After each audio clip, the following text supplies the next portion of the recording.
আমি দুটো ফর্ম লিখেছি কারণ এটা হচ্ছে বাবা 2002 সালে নাম আছে ভোটার লিস্টে, আর আমার ভাই 2002 সালে ভোটার লিস্টে নাম নেই। তো ওই জন্য দুটো ফর্ম লিখেছি। যাদের 2 সালে নাম আছে তারা কীভাবে ফিল আপ করবে 2 সালে। তো আজকে বাড়িতে এসআই এর ফর্ম দিয়ে গেছে। তো আমাদের বাড়িতে মোট 4 জন আছে, তো 4 জনকে এসআই ফর্ম দিয়ে গেছে। তো আজকে তোমাদের দেখাবো কীভাবে এসআই ফর্ম ফিল আপ করতে হয়। যাদের 2002 সালে নাম আছে তারা কীভাবে ফিল আপ করবে, আর যাদের 2002 সালে নাম নেই তারা কীভাবে ফর্ম ফিল আপ করবে। প্রতিটা ফর্ম নিজস্ব পার্সোনাল থাকবে। তো প্রতিটা ফর্মে কিন্তু নিজস্ব বারকোড আছে আর নিজস্ব নাম দেওয়া থাকবে, ছবি দেওয়া থাকবে। এটা হচ্ছে 2002 সালের ছবি। তো এখানে তোমাদের 2000 এখনকার যে রিসেন্ট ছবি আছে সেটা লাগাতে হবে। আর এটা হচ্ছে আমার ভাইয়ের ফর্ম। তোমাদের দেখাবো কীভাবে ফর্মটা করতে হয়। আমি দুটো ফর্ম লিখেছি কারণ এটা হচ্ছে বাবা 2002 সালে নাম আছে ভোটার লিস্টে, আর আমার ভাই 2002 সালে ভোটার লিস্টে নাম নেই। তো এই জন্য দুটো ফর্ম লিখেছি। যাদের 2 সালে নাম আছে তারা কীভাবে ফিল আপ করবে, 2 সালে নাম নেই তারা কীভাবে ফর্ম ফিল আপ করবে। ঠিক আছে, তো এখন শুরু করছি।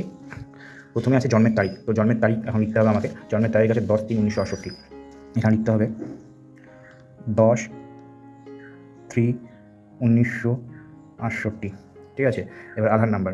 এবার তোমাকে এখানে আধার নাম্বার লিখতে হবে। ঠিক আছে, আধার কার্ডের নাম্বার লিখে ফেলেছি।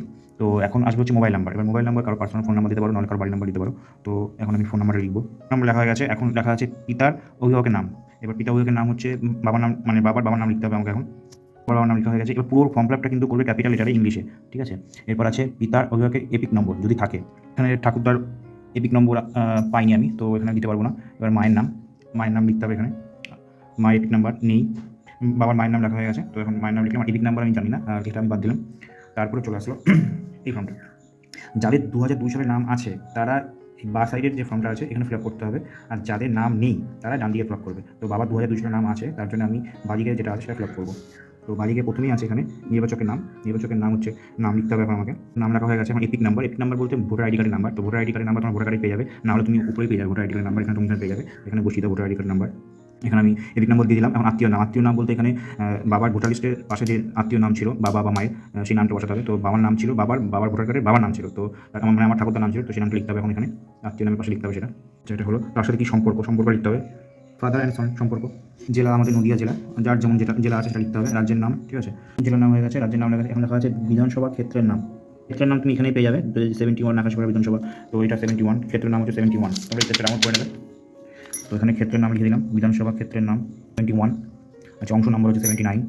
আচ্ছা, ক্রমিক সংখ্যা হবে হচ্ছে 592, 592। ব্যাস, এটা আমার কমপ্লিট হয়ে গেলো। ফ্ল্যাপটা কমপ্লিট হয়ে গেলো, সোজা ফ্ল্যাপ, কোনো চাপ নেই। ঠিক আছে, ফর্ম ফিল আপ হয়ে গেছে।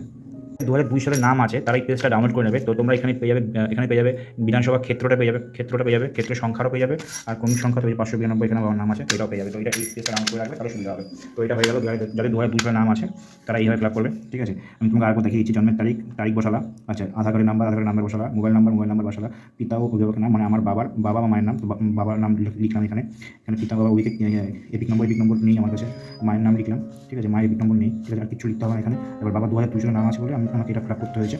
তো এখানে বাবার নাম লিখলাম, এপিক নাম্বার লিখলাম, বাবার আত্মীয়র নাম লিখলাম, মানে আমার ঠাকুরদার নাম লিখলাম, কি সম্পর্ক ফাদার অ্যান্ড সন লিখলাম, জেলা হচ্ছে নদিয়া, রাজ্যের নাম ওয়েস্ট বেঙ্গল, বিধানসভা ক্ষেত্র হচ্ছে আকাশীপাড়া, বিধানসভা ক্ষেত্রের নাম 71, অংশ নম্বর 79, আর ক্রমিক সংখ্যা 592। সেটা কমপ্লিট হয়ে গেল।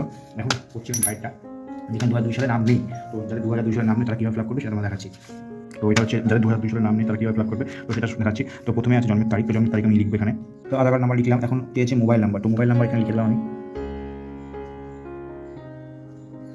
মোবাইল নাম্বার লিখে ফেললাম। এখানে পিতামাতা অভিভাবকের নাম্বার, বাবার নাম লিখলাম এখানে। ঠিক আছে, পিতা অভিভাবকের এপিক নাম্বার লিখতে হবে আমাকে এখন।